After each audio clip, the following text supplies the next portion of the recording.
Quick disclaimer, this video is for educational and entertainment purposes only. I'm not a financial advisor, and nothing here should be considered financial advice. Always do your own research and understand the risks before investing. Yeah, hello and welcome back to another Bitcoin update. So, getting to it, we'll start on the 24-hour. So what we've been tracking the last few videos is a 5-wave move up and a wave 4 corrective bounce. If we look at this chart from More Crypto Online, we have been tracking this extended wave 4. At first we had a scenario earlier on that maybe the wave 4 already topped, but we were still tracking a possible wave 4 extension. With this break above the early December highs, we have basically started to track that maybe the wave 4 is extended, like we've been talking about in the last few videos, and that seems like the likely case. Today we've had a bit of a downtrend.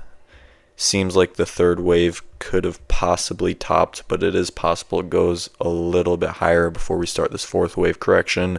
If we start this fourth wave correction, then going in the 1-hour chart, this downtrend on the 1 hour could be a possible A wave down, B wave bounce, which seems like what we're having right now, before we get a C wave decline, which should be done in a 1, 2, 3, 4, 5 wave pattern to the downside, where maybe that could be the potential bottom of this fourth wave before we head higher to this fifth wave, like we've been saying, for possibly 96,000 and above. So we'll keep track of that. We will see how that plays out in the short term.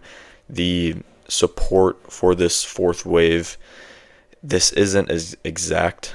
I'm going to try to remember the exact numbers. This chart's a couple days old from More Crypto Online, but support right now is from 90,000, not 488, it's 90,800. It's a little above the swing high of the wave 1, which is 90,954, and the support goes to from 90,954 to 92,800, I believe. So as this third wave goes higher, the reason why this isn't the same support zone as where we are right now is because this third wave went higher. So the higher this wave movement goes, the higher the support goes. So that's why I'm having a little bit of a hard time remembering the exact support, but it is within this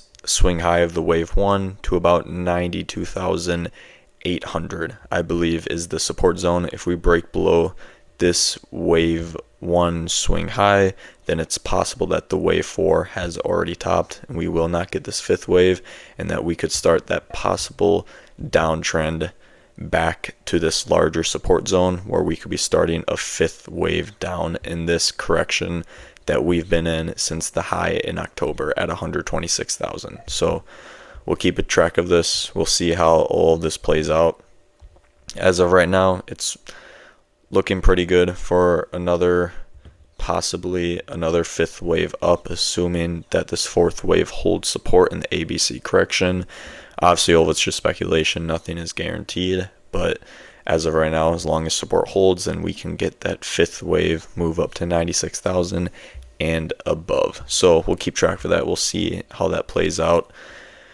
Important levels would be this swing high of wave 1 at 90,948 to 92,800 would be important support, and then a break above this swing high at 94,800 more or less could be our first indication that this fourth wave has bottomed and we are starting our fifth wave move up.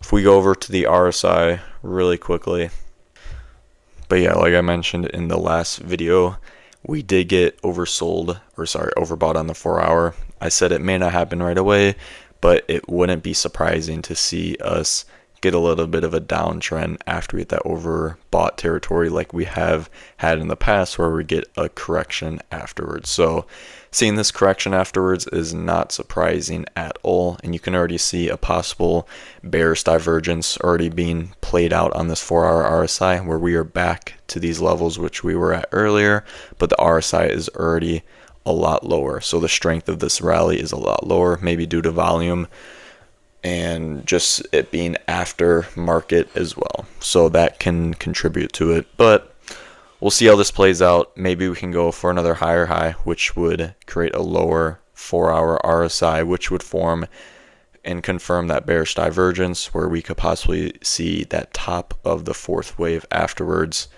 But yeah, we'll keep track of this. We'll see how this plays out.